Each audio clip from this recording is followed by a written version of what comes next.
What's going on, guys? Welcome back to the channel, and obviously today we've got a budget branded deck list for you with basically like a more linear, it's a more linear deck in my opinion, just because I think the most expensive card in this is Gimmick Puppet, and whilst it's still legal, just use and abuse it if you're on the budget build. It doesn't help you get better, in my opinion. I think it's nice to have as an option for like games 2s and 3s. But I think if you want to get better at Yu-Gi-Oh and you want to get better at playing this deck, then just going for the Gimmick Puppet all the time doesn't really help you do that. So personally, I don't like that. But if you're playing on a budget and you just want to win some games, then yeah, just put it in your main deck and then you are good to go. Let me just straighten that up a little bit. Let me move this way. There we go, that's perfect. So yeah, let's just jump straight into this deck list. So of course I'll whiz through the like obvious choices, and that's obviously the 3 Aluba. You gotta play him, he's your starter, and again this is like he's really cheap.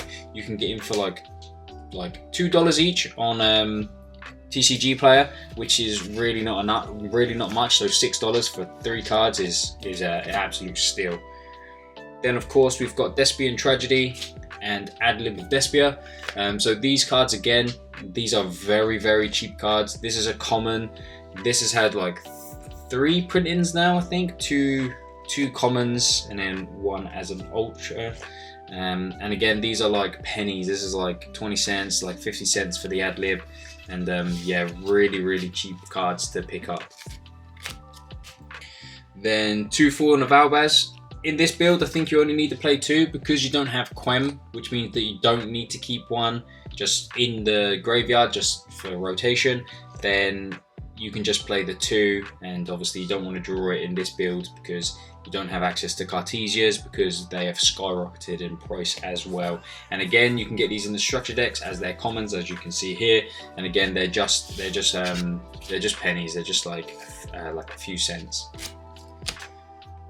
Then, as per this little one-off lineup, we're playing the 1 Macoria, we're playing the 1 Spriggan's Kit, and we're playing the 1 Albion, the Shrouded Dragon.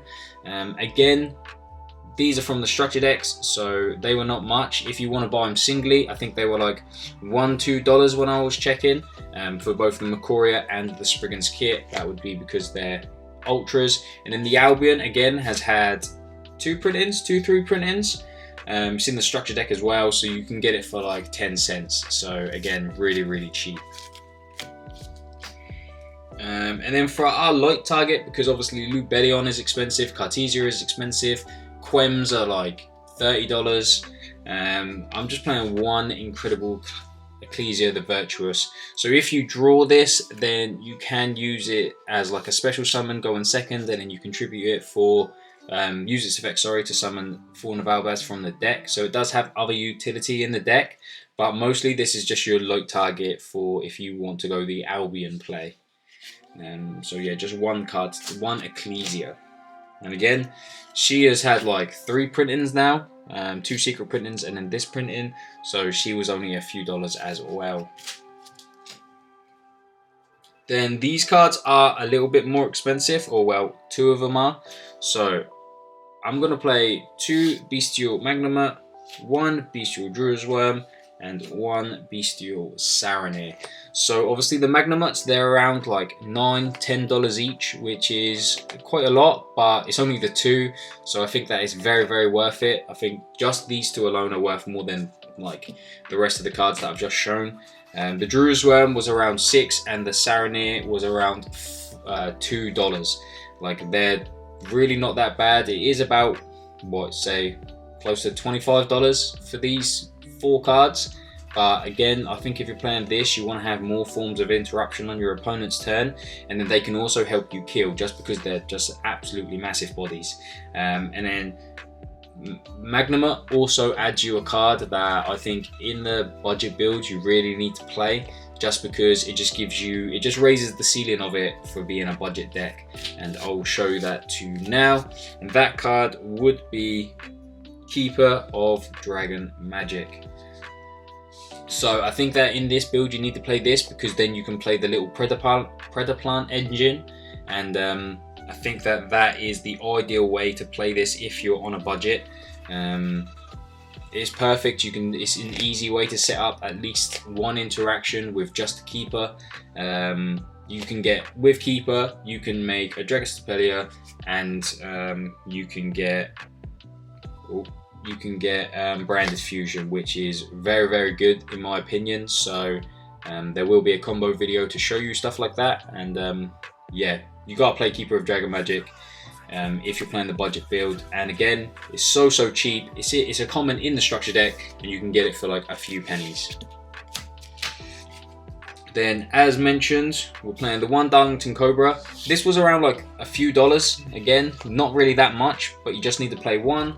And then Bufalicula was, again, it's a common in Dimension Force, and again, it's only a few pennies just because it's so cheap. It's a common. There'll probably be some in your bulk, or one of your friends has one in their bulk. And again, you just need these two, and then an instant fusion to be able to play the Keeper of Dragon Magic package, to be able to make a Dragostapelia, and then still have a branded fusion. So yeah, these I think are a must. Then, as a form of and then, as I mentioned before, we've got the Gimmick Puppet of Nightmare. Again, this is around like $10. I think that you do need to play this just because it's just an auto win. It's just easy. And again, for the price of $10, that will get you many wins. If you're playing the budget build, I would just play it. You don't have all the access to like Quem, Cartesias, do you know what I mean? Dust Dragon. You don't have access to those. So I think Gimmick Puppet is just a fair trade-off just to be able to keep doing that. Yeah, so I would play it if I was on a budget. Then, of course, we have 3 Radiant. I chose this as like my going second option. Hand traps are still quite a lot of money. Like, it's even Ash Blossoms with the many printings. It's had 2 common printings recently, and it's still sitting around like $4 or $5, which is quite a lot. So I went for the Radiance just to try and like lower the price a little bit more. And also, Ash doesn't out like Pearly Towers, but this does. This gets rid of the Pearly Noir. Just gets rid of like some other big boss monsters that you might. You can get rid of Rise Heart, which is still a thing because Kashtira, there's been no ban list, so this hits that. So yeah, I've gone for 3 Radiant. You could also play the Light Kaiju just so you have an additional light target if you get rid of your Cartesias. If you get rid of your Ecclesia, sorry. So that is an option. Maybe like play 2 light and 1 dark or something like that, or just play 3 light. But I've just gone for the 3 Radiant for those. And then we've got, of course, I'll just whiz through these ones real quick. We've got 3 Branded Fusion. It's the card that you need to see the most, so you got to play them. Again, they're only like a couple of dollars each if you don't have the structure decks. If you can get hold of the structure decks, then you get like half the deck for like $30, which is pretty good. But if not, these are like $2 each, and that's all you need. Then you got Branded Opening. These were a little bit more. Let me just double check. Just because they've only had 2 print-ins, it is quite an important card in your deck. And openings, they're around like $3, so not too much more, but they were around $3 on TCG Player, guys. This is where I looked for my prices, just because TCG Player is normally cheaper. You do normally have to pay more for postage sometimes, but yeah, for the cards themselves, they're cheaper than if you go on like eBay or something like that. So yeah, gone for the 3 Branded Opening. 3 of those. That's it for the 3 ofs. Then we've obviously got the 1 Branded Lost. It's a common, so it's a few pennies. Branded Red was actually like $1.50 to $2. Really, you only need to play 1. It's not that bad. And then we got 1 Branded in White. This has been printed a couple of times as a common, so again it was like 10 cents. So really not breaking the bank to pick one of those up. Then to make the Predaplant stuff work, you do need to play 1 Instant Fusion. But again, this has had many print-ins. It's been out for a long time, and commons you can pick up for like 80 cents and stuff like that on TCG Player. They're really not expensive at all, and yeah, it's very important to play the Predaplant engine. Then Obviously, Ash is still a really big problem. And then if you wanted to play like crossouts and an Ash, Ash is around $4 and crossouts are like that each. So you're going to be paying $20 for 4 cards that are going to do the same thing as this card. So 3 sales ban. So sales ban is around $2 each. And although cross out, you get to be preemptive. So you get to wait for your opponent so you can keep the card in hand. This you have to be more like proactive. It still does the same thing. So you just go, you open this and random fusion, stand by main, activate this, call Ash Blossom and Joyous Spring. Then see if your opponent has a response. And then you can just go activate Random Fusion. They now can no longer Ash you. So yeah, you also can't play Ash Blossom. That's why there's no Ash Blossom in this deck. But this is just an easy way to combat Ash, and they're like $2 each. So for $6, you can combat Ash. You don't have to play an Ash, so you've got more room for like engine and stuff like that. And I managed to get this to a clean 40 cards. So it should be way more consistent. Then lastly, we've got one called by. Again, on with a sales ban, it just stops Ash Blossom. And obviously if you're playing the budget build, then you really want to make sure that you stop Ash Blossom. And then the last 2 cards, I'm playing 1 Expulsion, that is for the Gimmick Puppet Lock. And then 1 Branded Retribution. Obviously you can send this from Saronir and then still be able to get Recursion, maybe Expulsion them twice. So yeah, those 2, and that is it for the main deck, guys. Again, nothing really breaking the bank there. Obviously the Gimmick Puppet and the Magnets are the most expensive, but again, we're probably up to like what, $50, barely even that so far with the build. And then let's move on to the extra deck.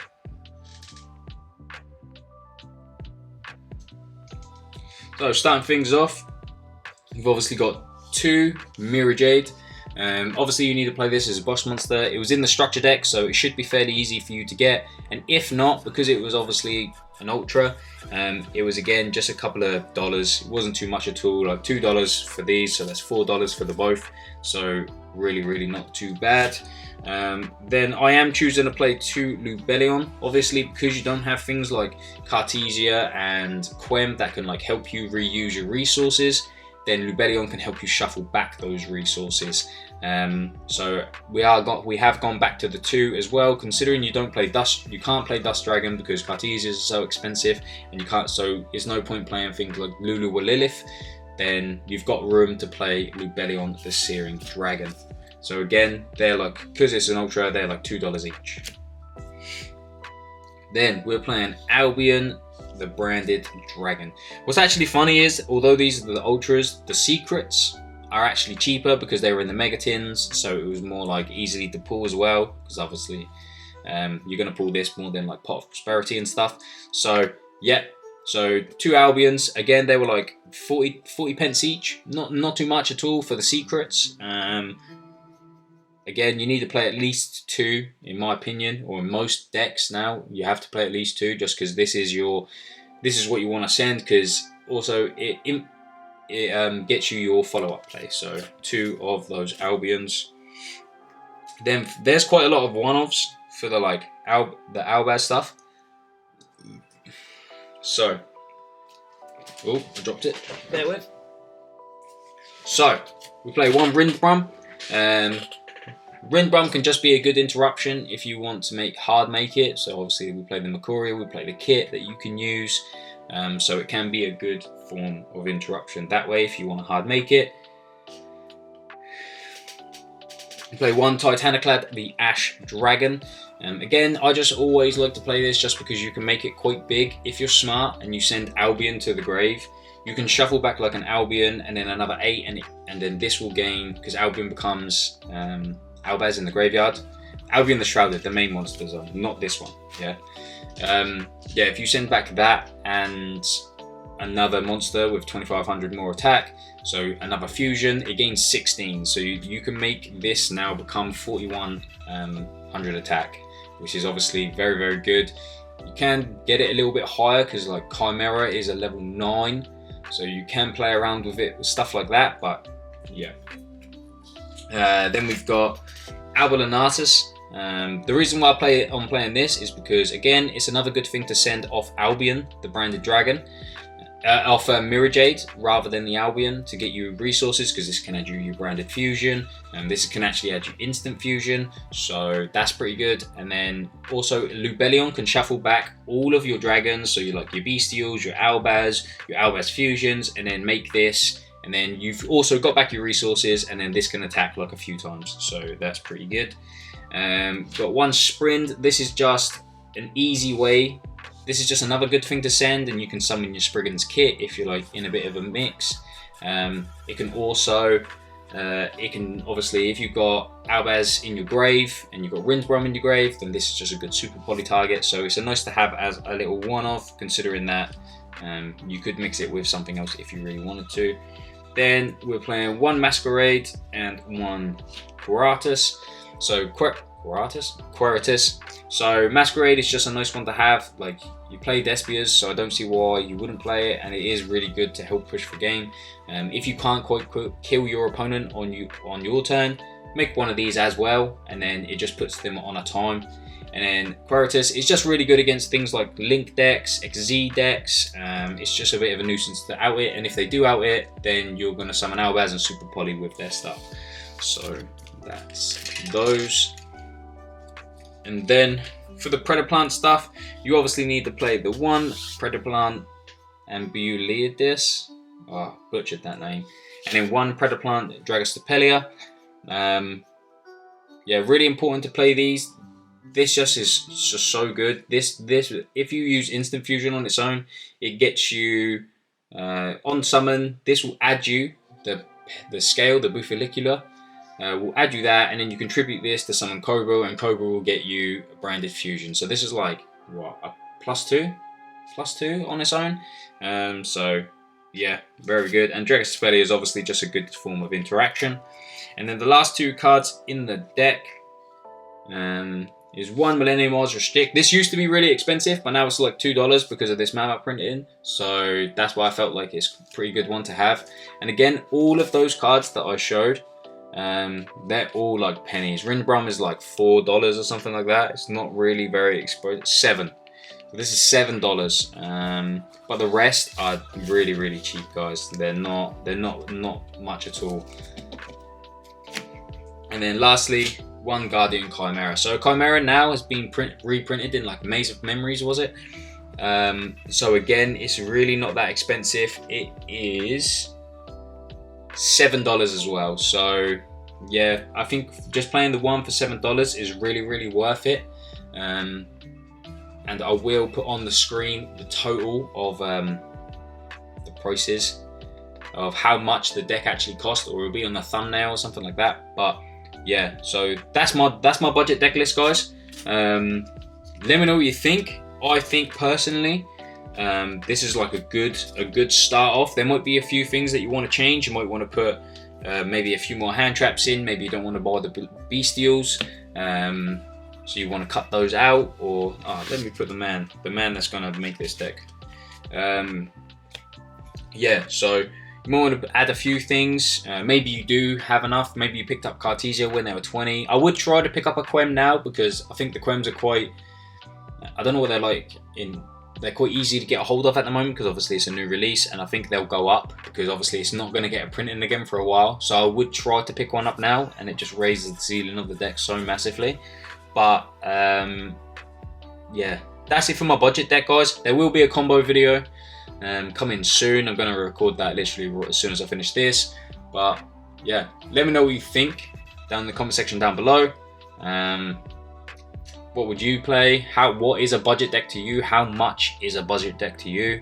And yeah, thanks for watching, guys, and I'll see you in the combo video.